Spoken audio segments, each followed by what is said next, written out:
Thank you, Juli.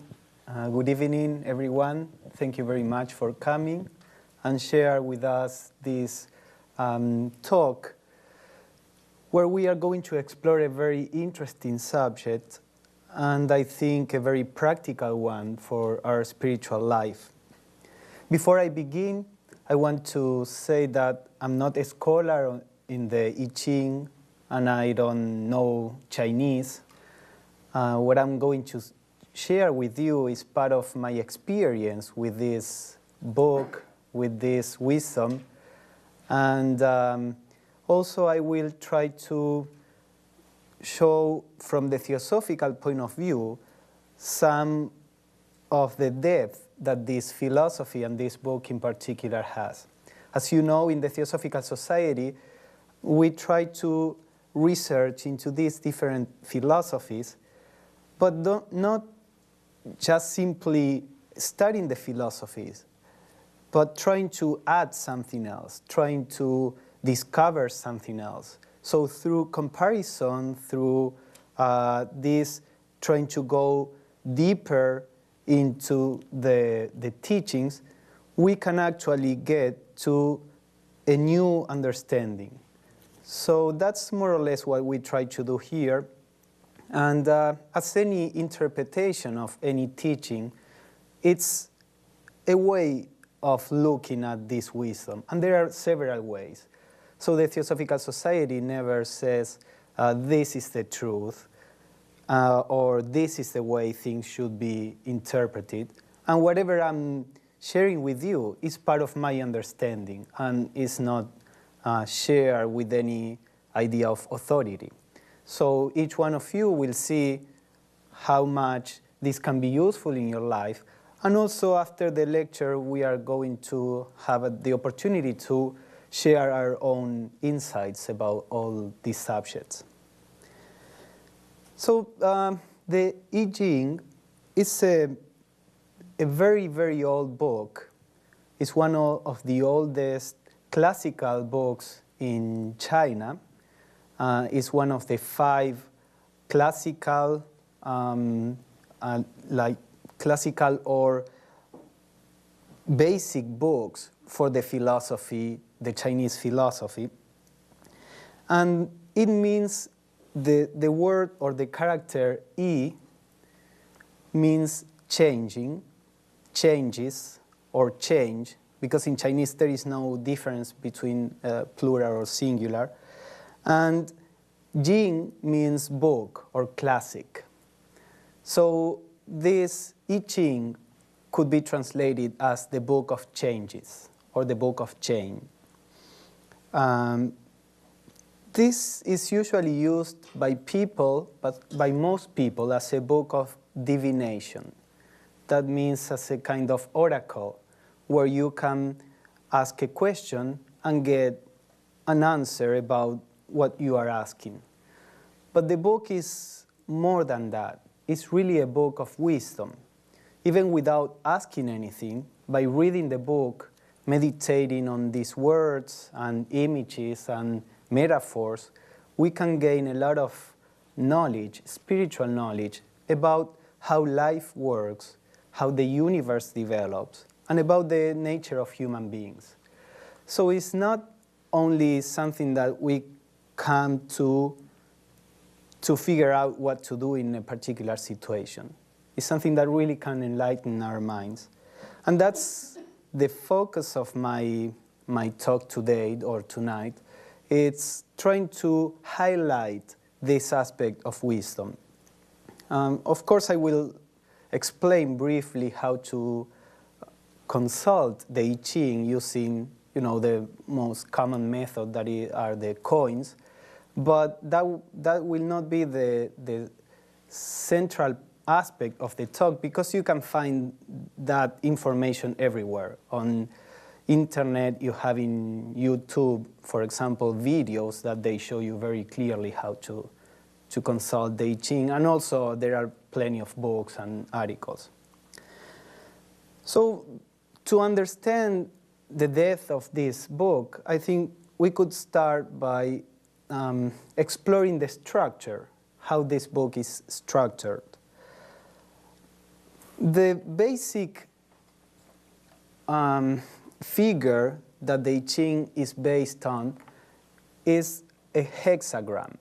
A hexagram is a collection of 6 lines that are stacked one on top of the other. Now, this hexagram is composed by some other units. The smallest unit, what we could call the basic unit of these hexagrams, are lines which can be of 2 types. A divided line or an undivided line. These are the basic units of the hexagram. Now, these lines combine in different ways in units of 3 lines, which are called trigrams. Trigrams. Now, these trigrams represent fundamental principles or laws in nature. The trigrams, for example, represent heaven and earth. Earth in the sense of the world. Or they represent fire and water. They represent the shock and the placid, or the wind, or the fire. You know, all the basic principles. There are 8 different trigrams which come out of the combination of these 2 lines in groups of 3. And then the hexagram that we were talking about, it's a combination of these two of the trigrams. So, for example, we have these 6 lines which form the hexagram. Yeah, I didn't. Yeah. Thank you. So the hexagram. And there are 64 hexagrams which come from the combination of the different combinations of these trigrams.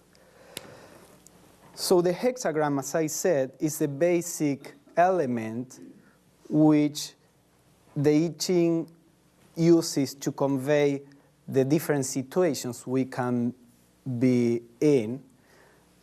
And according to the situation, there is some advice about how to act. Now, also, each one of these lines may have a particular meaning. We are going to see all this later. But that means that there are 384 lines, different lines with different meanings. And then there are 2 special situations where all the lines are changing. This is a particular situation that we are going to see later that has a different meaning. So there are 2 instances of this. So there are actually 386 different meanings that we can find in the I Ching. And several of them can combine also, creating more possibilities.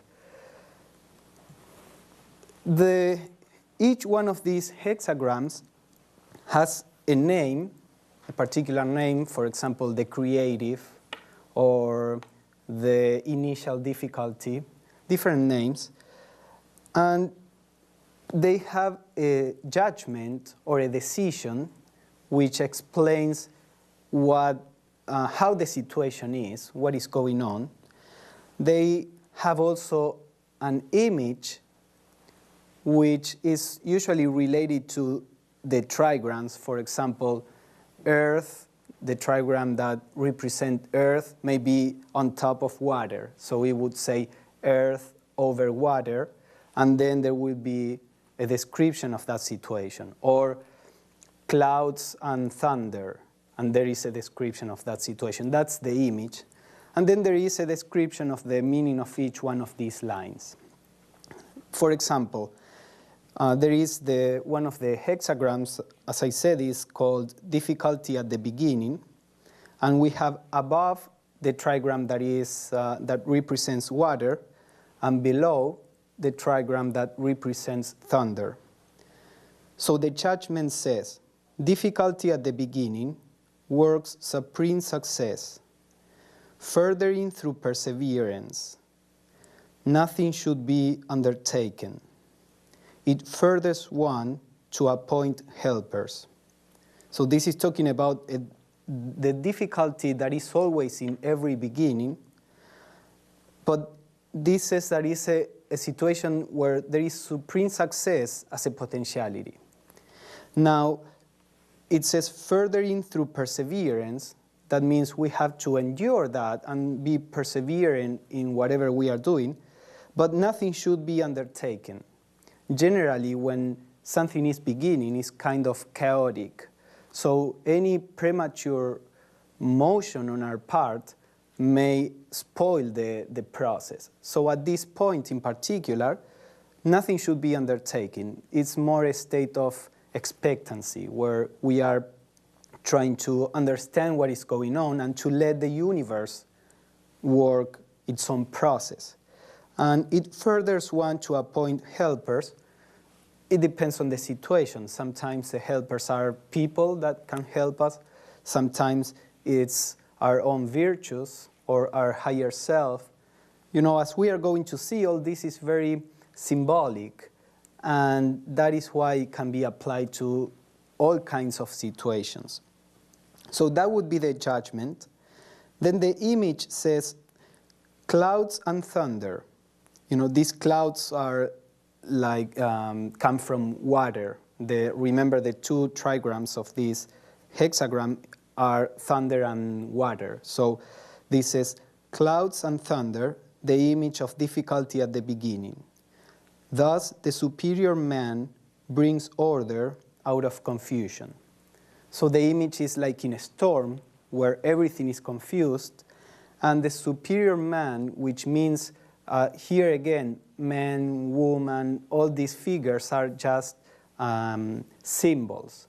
So the superior man means our higher self, and it brings order out of confusion. So the idea is that through this period, we have to try to shape the situation, to bring order out of the confusion that is there. And then we have different lines which may or may not apply to our particular situation. But for example, I want to give you an example of this so you get the sense.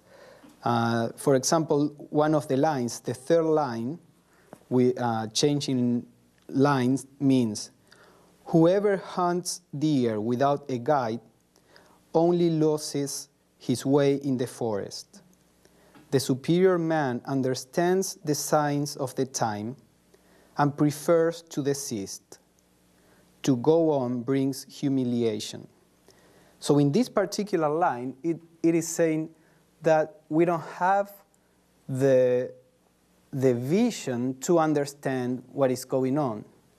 So what we should do is to keep quiet and to wait, because if we try to lead, then we are going to be lost. If we let life take the lead, then we can go in harmony with the situation. So this is one particular example. You have examples that are the opposite, where the hexagram will say, cross the great waters, do something or otherwise you will be lost. So it depends on the particular situation. But all these hexagrams have referred to different things. Some of them represent universal laws and principles, like the creative or the receptive. Sometimes the situation we are in is full of creative energy. Sometimes the situation has no energy at all, and it's a standstill point. Or then there are some hexagrams talking about processes, like, for example, evolution, increase, decrease, development. Some other hexagrams talk about social activities like the marrying maiden, the clan. Some other hexagrams talk about individual traits like modesty, grace. So there are all kinds. There are a couple of hexagrams that talk about objects like the well and the cauldron. So there are different hexagrams. Now, before we start trying to go deeper into the philosophy, let me talk a little about the origin of the book. It is very difficult to talk about the origin of these ancient books because there is very little information. So from a scholarly point of view, they develop their theories based on proofs.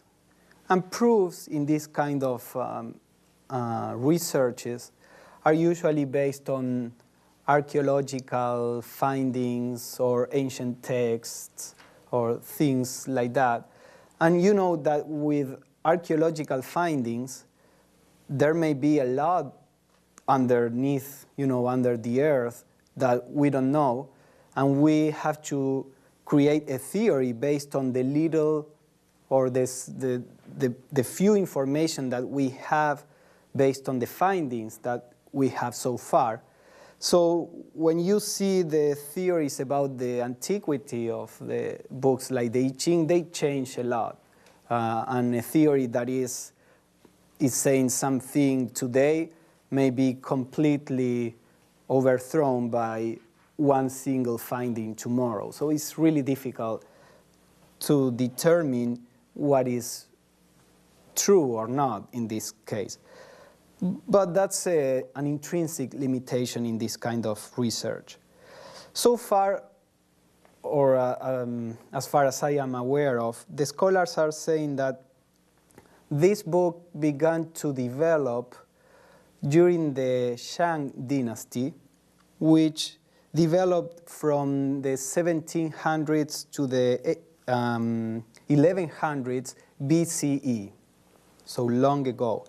It seems that the first trigrams began to develop there.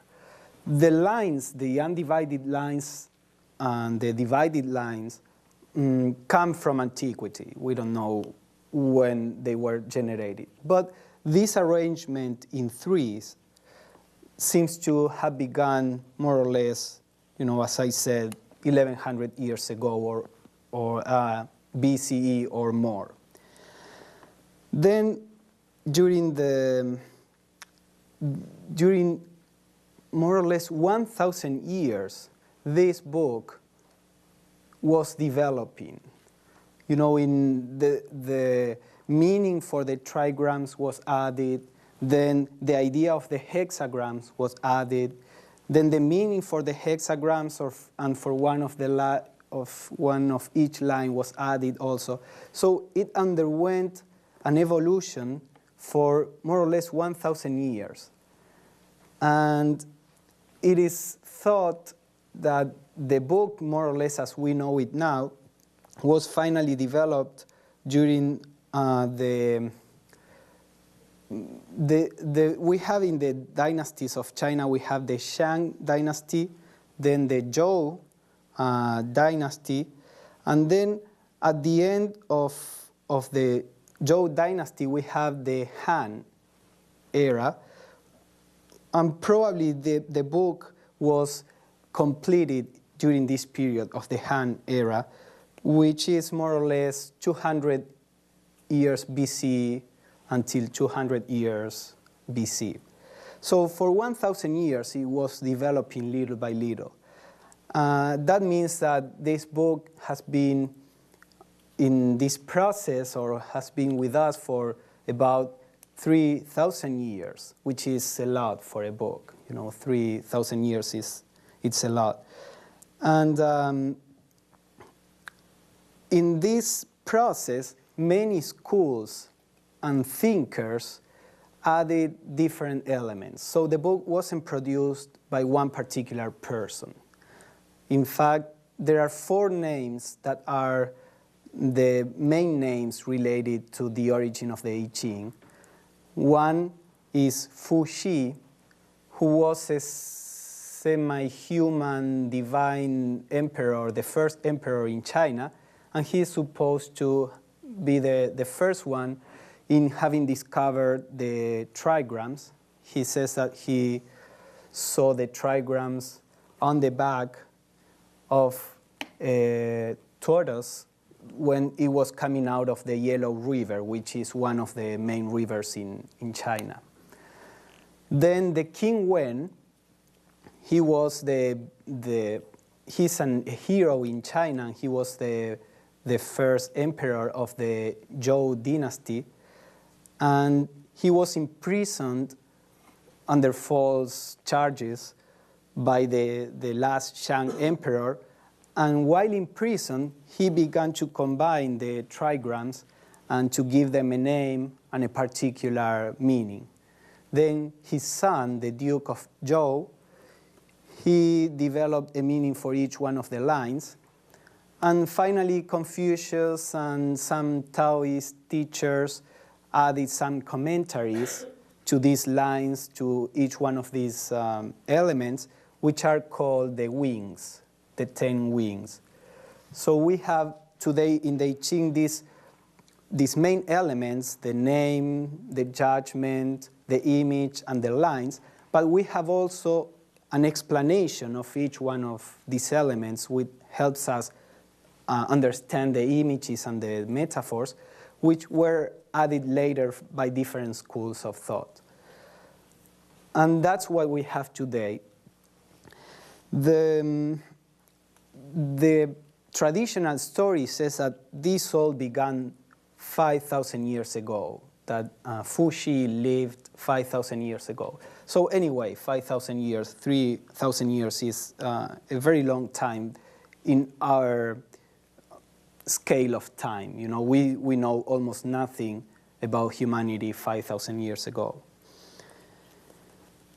So that it's about the origin, and the idea is that, as you see in the traditional story, they say that, for example, King Wen, he began to organize the hexagrams, but it's not that he did it just out of his mind.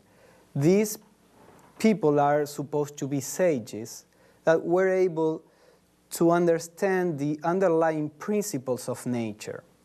So what they were doing, they were finding a way to convey in a visible manner these underlying principles which most normal people cannot perceive because they don't have the spiritual perception developed. So the idea is that this book didn't come out of an intellectual endeavor, but out of a spiritual perception. Now, one of the main philosophical foundations of the I Ching is the concept of polarity. You will see in the book that this polarity is the very foundation of the book. You will find constantly references to opposites, the creative and the receptive, masculine and feminine, dark and light, high and low, firm and yielding.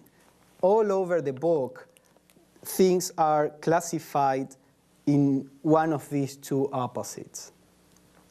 And these opposites come from two primordial forces, which are the yin and yang, that probably most of you have heard of. We don't know where this concept of yin and yang comes.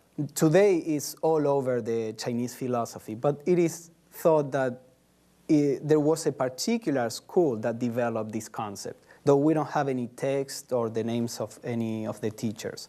Some people say that the school was actually the one that developed the I Ching.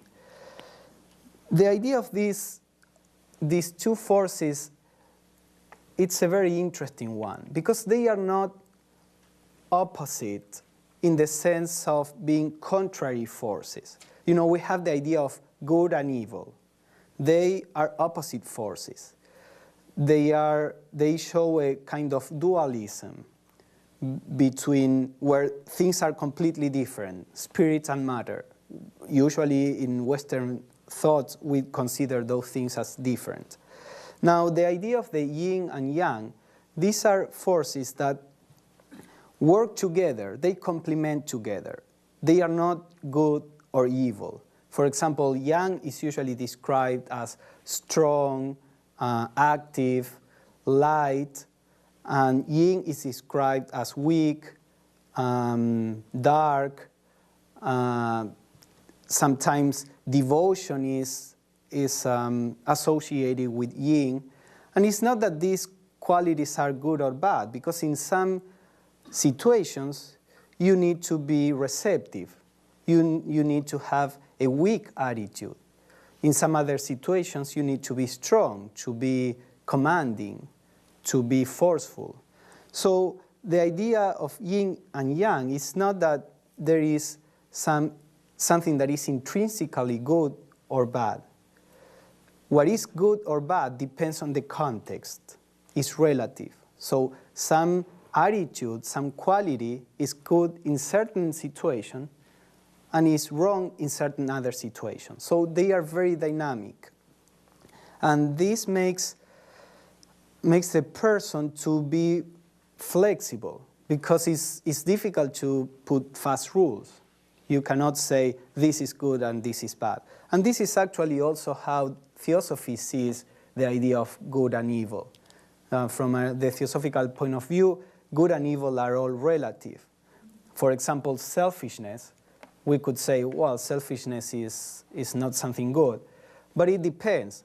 In a baby or in a child, it is necessary to develop a sense of selfishness.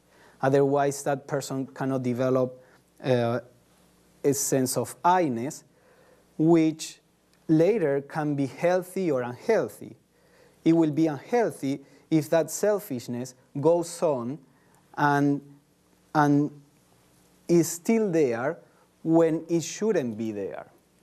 So everything depends on what is the situation to say if a particular attitude is good or is not good. And for example, even in evolution, cosmic evolution, probably most of us would think that the aim of cosmic evolution right now is to become more spiritual. And that is what Theosophy says. But there was a point in the universe, in the universal evolution, where the aim was to become material. And actually, there is in the Secret Doctrine is a book that Blavatsky, one of the founders of the Theosophical Society, wrote, and she explains the development of human beings. And in the Secret Doctrine, it is said that there were some highly spiritual beings that were supposed to incarnate to take human bodies, and they refused because they didn't want to become material. They wanted to be spiritual. And that was wrong, and that generated some karmic problems. So you can see how things are relative according to where the universe is going. So the idea of good is anything that goes with the universal motion. And anything that goes against the universal motion is wrong. So that's the idea of yin and yang. This right and wrong is relative, and it requires a lot of wisdom to determine when some attitude is right or is wrong.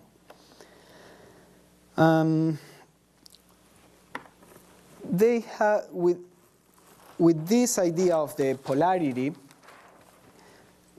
the Chinese philosophy develops a theory of how the universe comes about.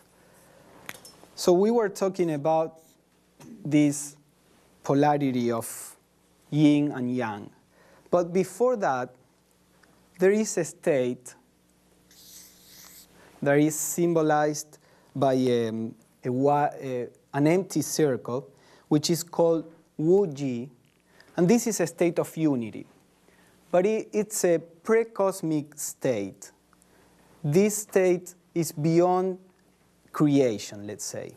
This is a state that is beyond our thoughts, is beyond our comprehension.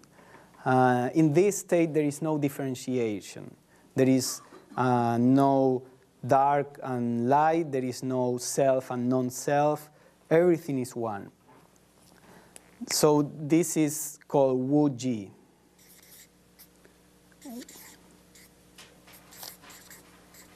So from this state of unity, they say motion begins inside this state of unity, and then we have a polarization in this unity, which is the typical symbol of yin and yang that most of you must know. This is called Tai Chi. At this point, there is, like, the polarity is there, but it's not separated. It's integrated. It's probably like in an atom, you have the nucleus of the atom that is positive and the electron around that is negative, but the atom is neutral unless you separate the electrons from the nucleus. So there is a polarity, but it's neutral.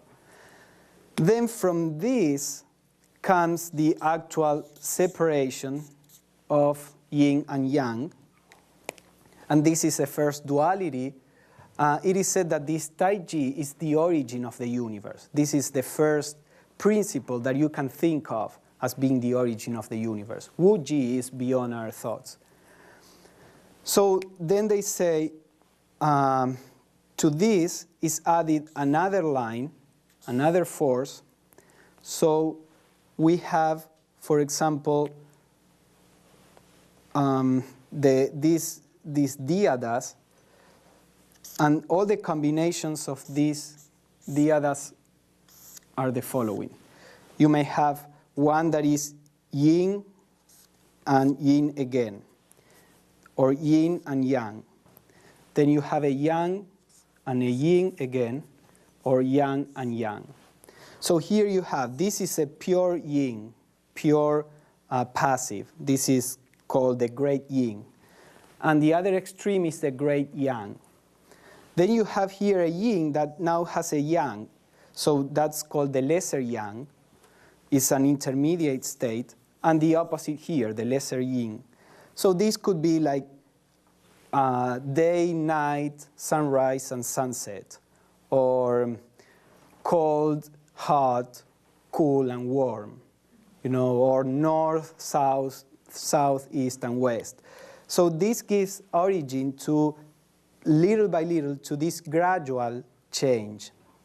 And then if you add, let us take one of them, if you add another line, you get the trigrams.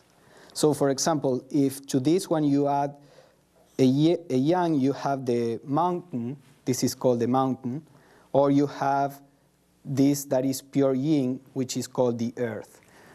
So from these four elements, you get 8 trigrams, and then when you combine the trigrams, as I said, you have the hexagrams. And there are 64 hexagrams. There are 8 trigrams and 4 of these dyadas. So that's how they explain the development of this diversity from the unity. Now, the other concept that is very important is a concept of change. The idea is that these lines, yin and yang, are constantly changing, one into the other. In fact, for the concept of yin and yang came originally from the sunny side and the shady side of a mountain. So the idea is that as the sun goes through the sky, the shady and the sunny sides of the mountain change. So yin and yang also change, and with them the whole universe. Now this is a very important concept because they say this change is, you cannot prevent the change. That's the only thing that doesn't change. And therefore, we have to learn the rules to be able to go through these changes in the right way. Because the opposite, in Chinese, the opposite word to change is not rest. There is not so much an idea of rest. The opposite to change is degeneration, or something that retrogrades, that goes against. So the idea of this change is a kind of evolutionary change. And the opposite is when we go against evolution. So the whole idea in the I Ching is that we have to learn how to go along with the change, instead of going against the change. So for example, you have in Hexagram 11, which is called peace, you have everything on earth is subject to change. Prosperity is followed by decline. This is the eternal law on earth. Evil can indeed be held in check, but not permanently abolished. It always returns. This conviction might induct melancholy, but it should not. It ought only to keep us from falling into the illusion when good fortune comes to us. So, you know, in Western countries, we always seek for everlasting happiness, for unchangeable peace, for non-stop success. And this philosophy says that's impossible. And it's not that it's a pessimistic philosophy. Actually, I think we all can see that this is true. I don't think there is a single human being, unless the person is enlightened, that can say that that could attain an everlasting state of peace or happiness. Always there is this constant change. And what this philosophy says is, if you don't realize that, it will only end in frustration on your part and an inability to go through life in the right way, because you are going to be constantly resisting the processes that are universal. So the wise thing to do is to learn about these changes and to know how to go with them, as I said. So another hexagram says, he is well aware that everything earthly is transitory, and that a descent follows upon every rise, but need not be confused by this universal law of fate. Everything serves to further. So even the processes of difficulties, of decay, the negative aspects, serve to further our spiritual evolution, if we know how to go through them. So it's not that life has good things and bad things. Everything could be good. Not everything could be pleasant, but everything could be good depending on our own attitude.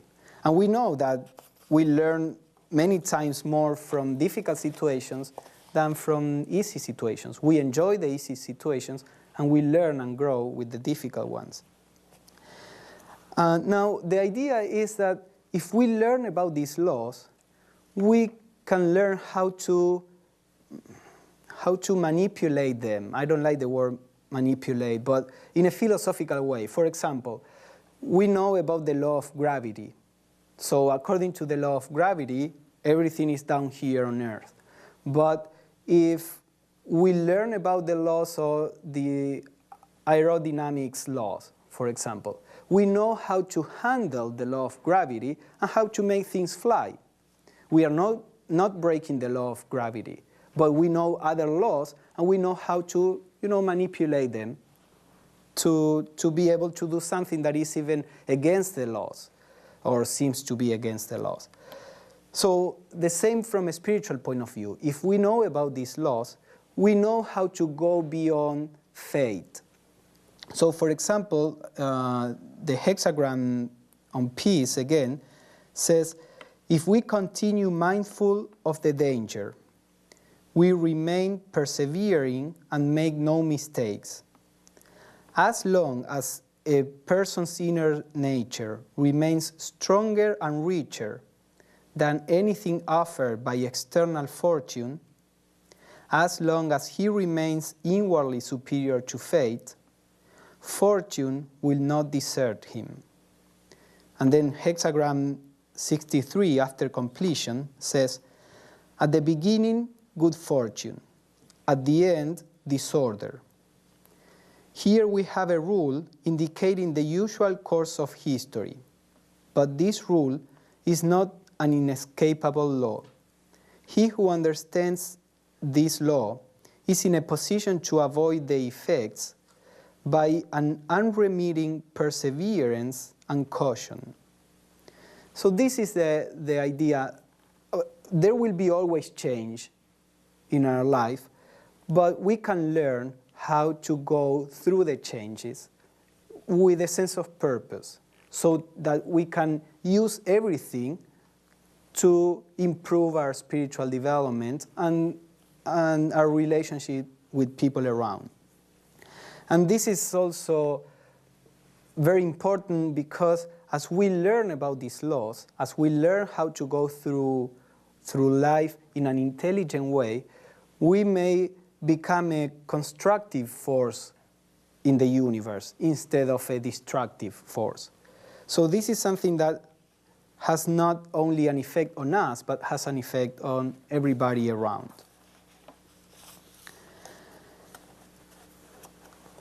So before I go a little more into the philosophy of the I Ching, let me talk about how to, the right attitude to consult the I Ching.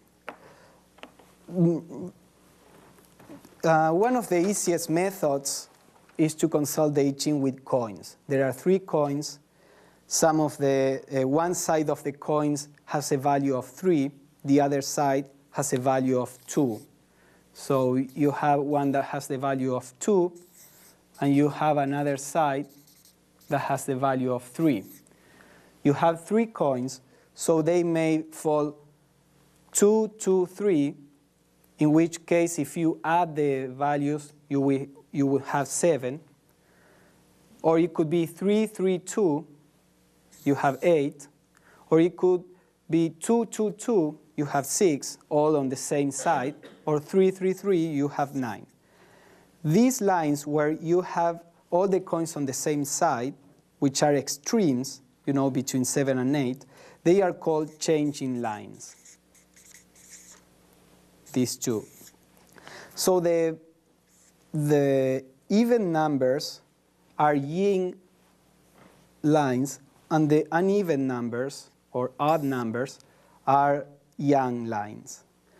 And you build the hexagram from bottom to top. So you throw the coins, you may get 6, 7, 9, 9, 6, 8. So then you translate that as a yin, yang, yang, yang, yin, yin. And these that are extreme are changing lines.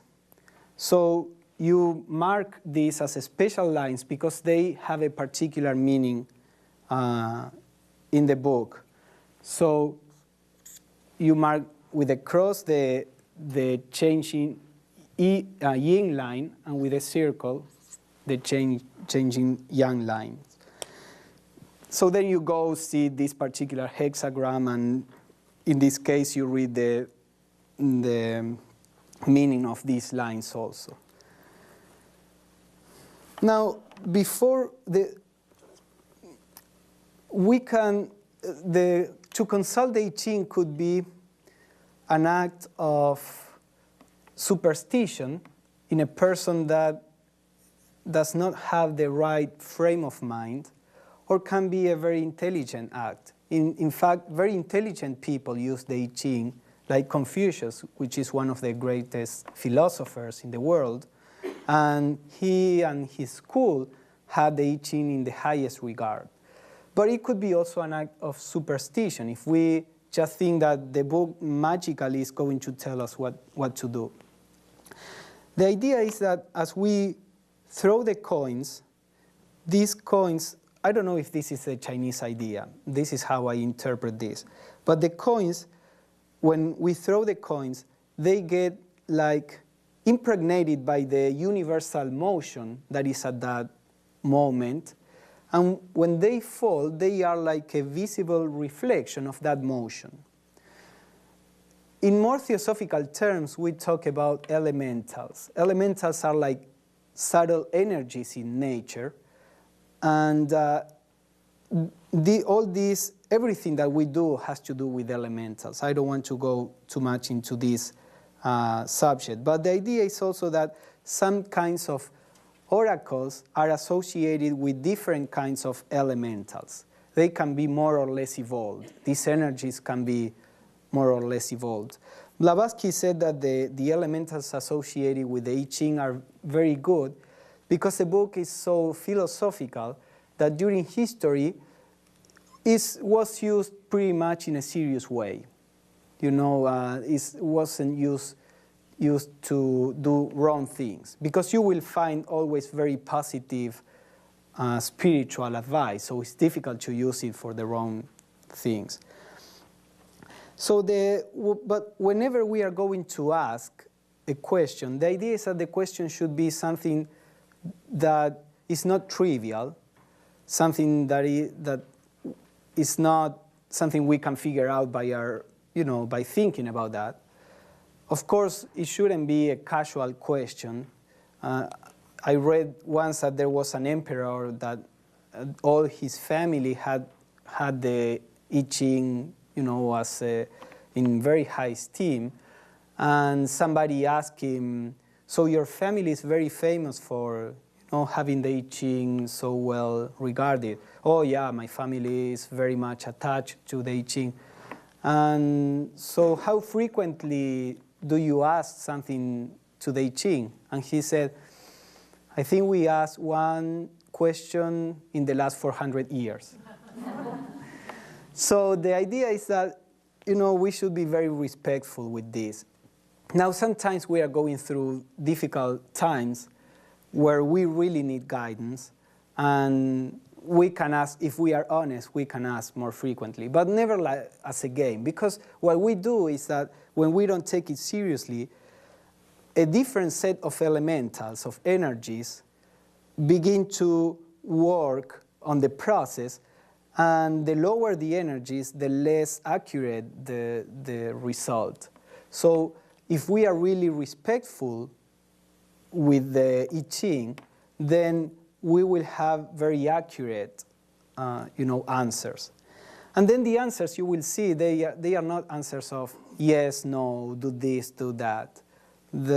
As we have seen in the things that I read, they are very philosophical. So your answers should be more of open questions. What should my attitude be in this situation for everything to go on in the right way?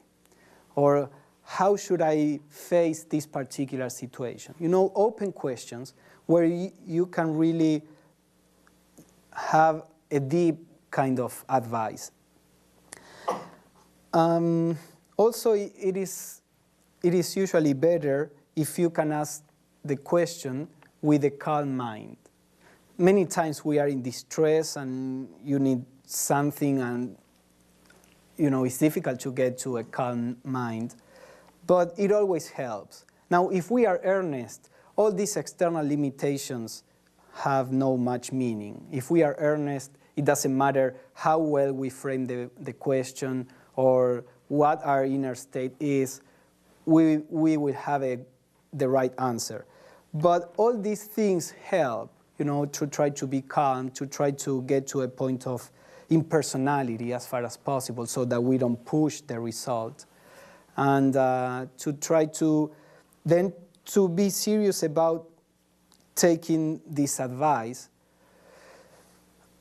Many people, they don't like the advice, so they ask again the question in a little different way. And although things work at the level of the elementals, and they go in, against your own practice.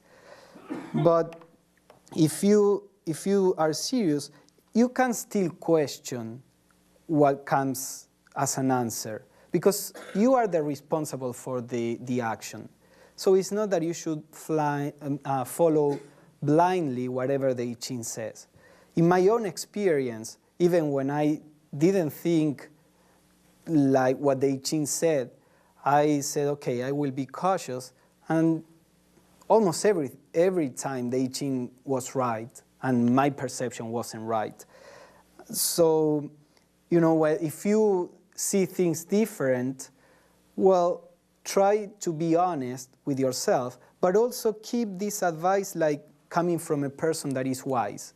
You say, well, yeah, but I think things are this way, and I will try this way, but I will keep in mind what you say and be alert to see if finally what you say is right. At certain point, as I said, I don't argue anymore with the I Ching. I know that the I Ching is usually right. But all these things are important when you are going to ask a question. And as I said, even if you don't use the I Ching to ask a question, you can just read the hexagrams. And there is a lot of deep philosophy that you can get from meditating on the hexagrams. So there are several translations. One of the most reliable ones is the one that Wilhelm produced. He was German. The problem is that the translation was in German, and then it is Chinese, German, German, English, and sometimes English, Spanish in our country, so forth. But still, it's a very good translation. It's very philosophical. Sometimes it's difficult to get the meaning. With the interpretations, you have always this problem. Either the interpretation is right to the point, concrete, or is very philosophical. If it is concrete, then it's not very flexible. You get a clear interpretation which not necessarily applies to your particular situation. A more philosophical and metaphorical interpretation is easier to say something about any situation that falls under that hexagram. But it's more difficult to understand. So usually you could get this translation and an easier one and read both. So you get more or less the sense of the concrete and the abstract. And when you read, try to get the sense of the hexagram or the sense of whatever you are reading there. Not so much the words, because the words are limited. So try to see what is the general attitude that the hexagram is saying. Should you be active or passive? Should you do this or that? In general terms, don't get too stuck in the words. Sometimes the words are just perfect, and the only thing that is missing there is your name and saying, hey, do this. Sometimes but some other times you have to get the sense of the general atmosphere of the hexagram and apply it to your life. And don't get lost in words. This book was written during the Zhou dynasty of China that was very patriarchal. So women are usually depicted in very subservient attitudes.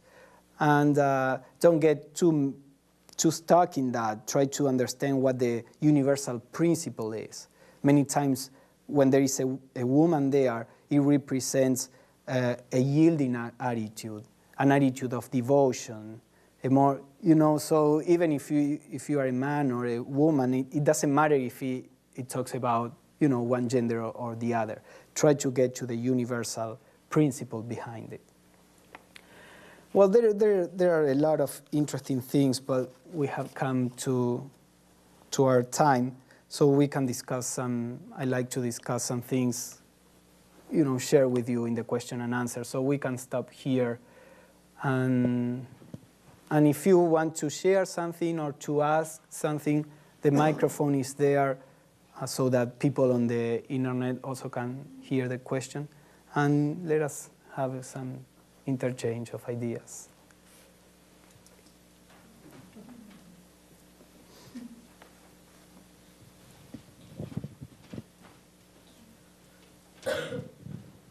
Have you ever tried the Yarrow method? I heard it's supposed to be more accurate, but I don't have the patience to really learn it. It seems confusing. Mm-hmm. Well, it's long. It's once you get the process is repeated several times. So it may seem confusing at the beginning, but then you learn the steps, and these are like 3 basic steps that are repeated. The problem is that it's quite long, and there are more possibilities to get a changing yang line, which would be the 9, than getting a changing yin line. So at the level of possibilities, it's not 50-50 like in the coins. It actually doesn't necessarily mean that that will influence the result. If we really believe that there is another, force that is behind, then it doesn't matter much, this question of the possibilities. Some people like it because it's more connected to nature than coins that are man-made. But personally, I never tried it. I usually use the coins. Although it's interesting. I know more or less how to do it, but I haven't tried.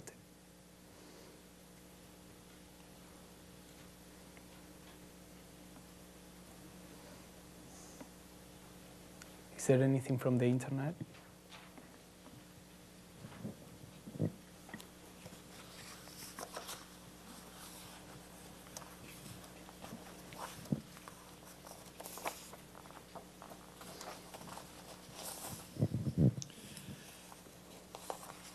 To make this clearer, could we try one? Right now? I didn't bring the coins. Well, if you want, I didn't want to spend too much time in how to, but if you want, we can try, sure. I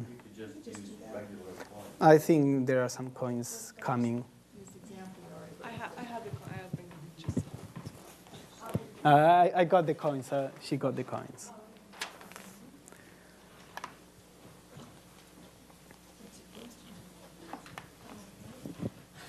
Not that I use them all the time. Mm-hmm. Yeah. So, we don't need to ask a question. Just let us, see, just throw this and. But that's true, too. You don't have to ask a specific question. Can't you do The microphone. in general?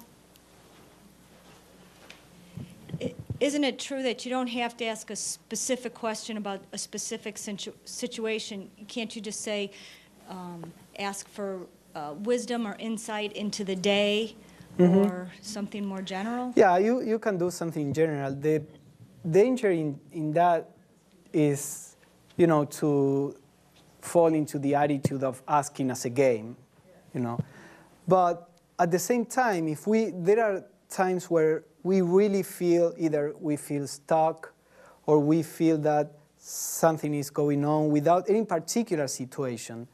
Or sometimes at the beginning of the year, you could ask, what is a general attitude that I should have during this year, for example? So you can do that. And sometimes it happened to me that I asked a particular question, and the answer had nothing to do with that question, but had all to do with the situation. When I read that, I realized that the problem was not what I was asking. The problem was what the Ching was saying there. So that also happens. It's always better if you frame a more or less clear question, but all these rules can be overruled by the Ching itself. So for example, you have the 3 coins. So after, I usually sit and for a couple of minutes or 5 minutes and try to calm down my mind and try to get to a point where I don't long for any particular result, so that my mind is not interfering in the process. But sometimes you can't do it, so try to adopt a humble attitude and say, okay, just help me with, with this attitude of, I want to do the right thing, even if it's not what I would really like to do. But if we understand life, we discover that always the right thing is what will bring happiness in the end. Many times we want to do something, and sometimes we get to do it, and that turns into a source of suffering.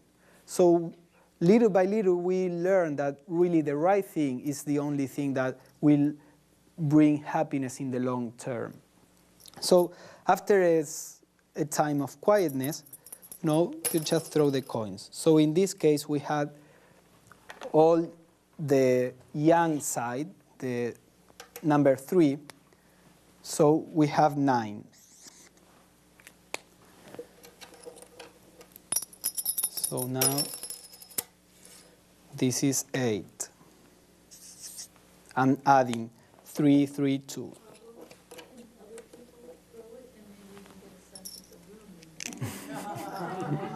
If you want, do you want to come?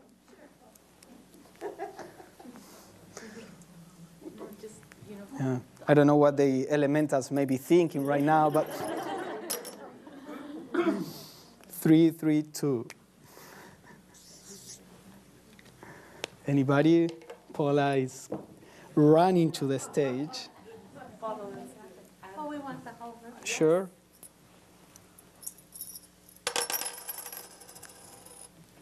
Two, 2, 7. Anybody else? If the coin stays like this, you have to throw again.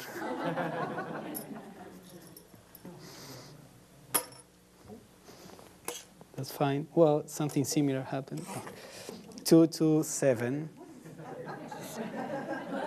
And the last one,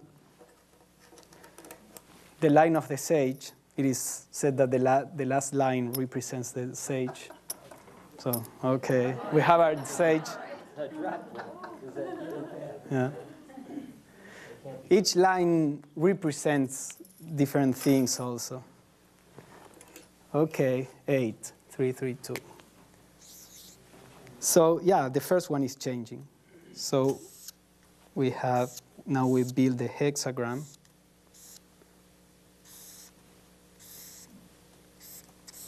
So we have these 2 trigrams, and this is a changing line.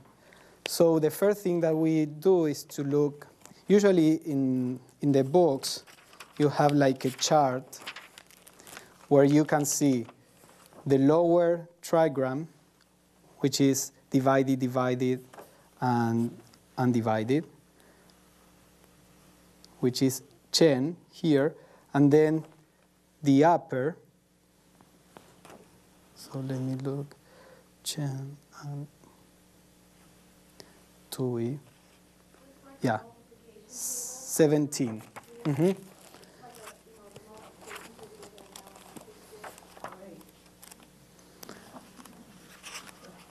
So 17, this is one of my favorites. Work on what has been spoiled. So the first thing that says, you have the hexagram and says above, keeping still. No, this is not the keeping still. Oh, 18. Yeah, because this is not the mountain. Oh, it's not. Okay, it's following. So above the lake, the joyous, and below the arousing, the thunder. So we have the joyous and the arising, or the shock. So it says, the trigram 2e, the joyous, whose attribute is gladness, is above. Ching, the arousing, which has the attribute of movement, is below. Joy in movement induces following. The joyous is the youngest daughter, while the arousing is the eldest son. An older man defers to a young girl and shows her consideration. By this, he moves her to follow him. So the man here is like the active aspect, the commanding force. And the girl is like the passive or the inferior. So in this particular hexagram, you have the joyous above the thunder, which has energy. This means that the energy, the active energy in the situation, instead of overpowering, or instead of trying to go over the weak element, shows consideration for the weak element. And therefore, the weak element naturally follows the strong element. Because as we are going to see in this hexagram, it says at some point, well, maybe it's in one of the lines that we don't have, but it says, when you impose something by force, you may get a following, but it's not a genuine following. That following will disappear as soon as the situation allows it.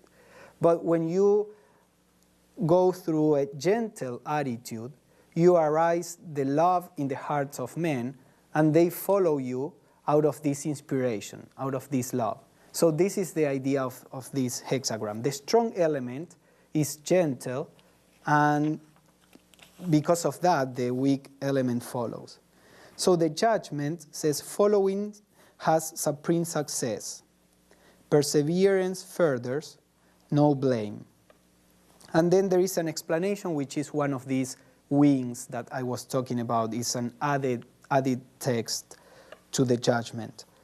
It says, in order to obtain a following, one must first know how to adapt oneself. If a man would rule, he must first learn how to serve. For only in this way does he secure from those below him the joyous ascent that is necessary if they are to follow him. If he has to obtain a following by force or cunning, by conspiracy or by creating factions, he invariably arouses resistance, which obstructs willing adherence.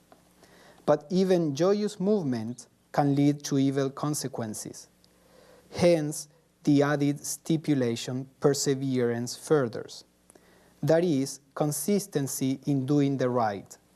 So in this attitude of not being too forceful, it doesn't mean that we should do something that is wrong. We have to keep doing what is right, but with gentleness. Just as we should not ask others to follow us unless this condition is fulfilled, so it is only under this condition that we can in turn follow others without coming to harm. The thought of obtaining a following through adaptation to demands of the time is a great and significant idea. This is why the appended judgment is so favorable, because it talks about success. And this could be about anything, about a relationship, about our attitude in a difficult situation, about our attitude in our job.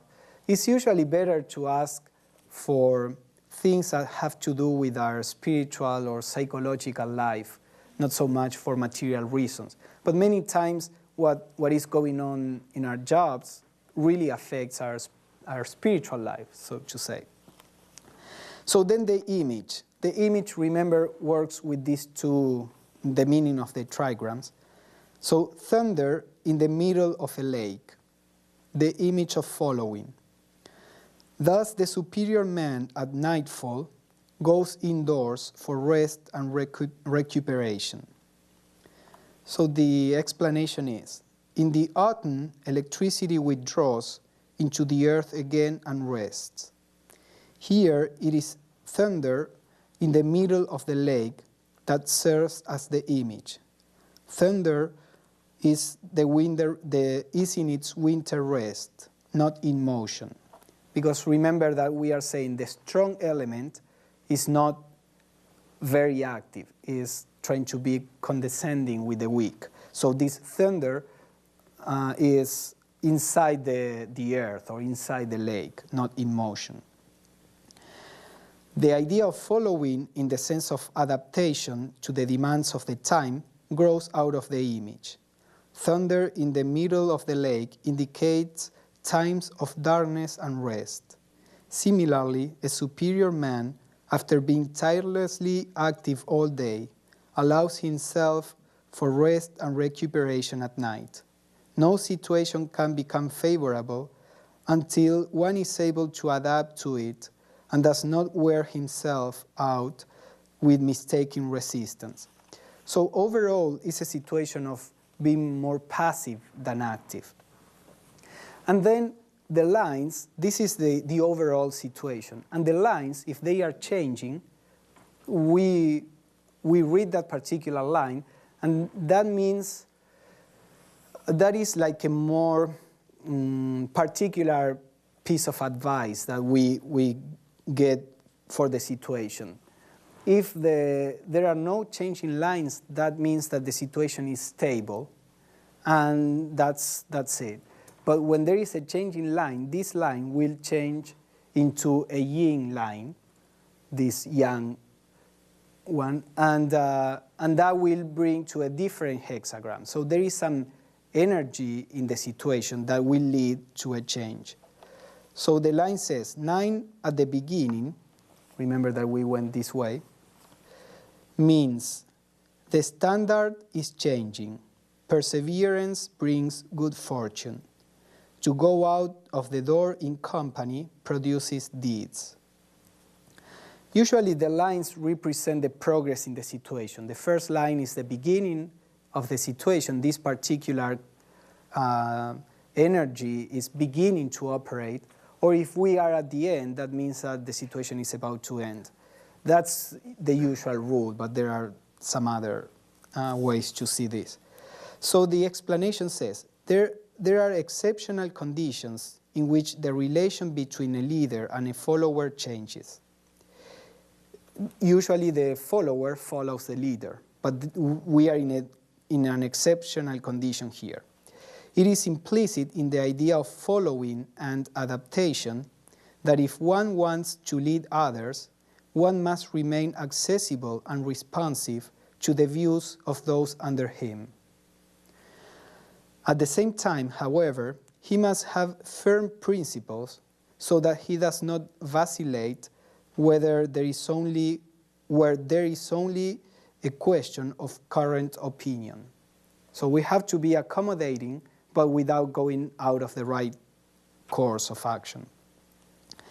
Once we are ready to listen to the opinion of others, we must not associate exclusively with people who share our views or with members of our own party. Instead, we must go out and mingle freely with all sorts of people, friends or foes. That is the only way to achieve something. So this talks about an openness and really consider the situation from different point of views and not only from our point of view. So that's an example. And you see it's very philosophical. And if you are sincere, these things are really telling you how to deal with the situation. And maybe, this is a situation where you are in a state of uncertainty and you would like to do something. You are waiting for something to happen, and so you are wondering, should I go and talk to this person or should I take the lead? And then you get this that says, no, wait, be, reserve. And you say, I don't want this. Well, but probably, this is what you have to do. So, Pablo, with all these changes, then the end result is actually balance. When it goes through a whole, it's not just one way to do it, but it builds up to balance, I guess. Is that the idea? Yeah. Yes. I think the idea of change has to do with evolution, with growing, with progress. And many times our main problem is that we are not balanced. In one of the Theosophical books, the Mahatma Letters, one sage says, evil is the exaggeration of good.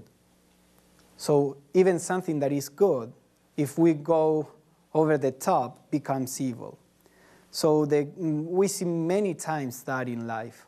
The problem is that it's difficult to know what the middle path is, which is more or less what this hexagram was saying.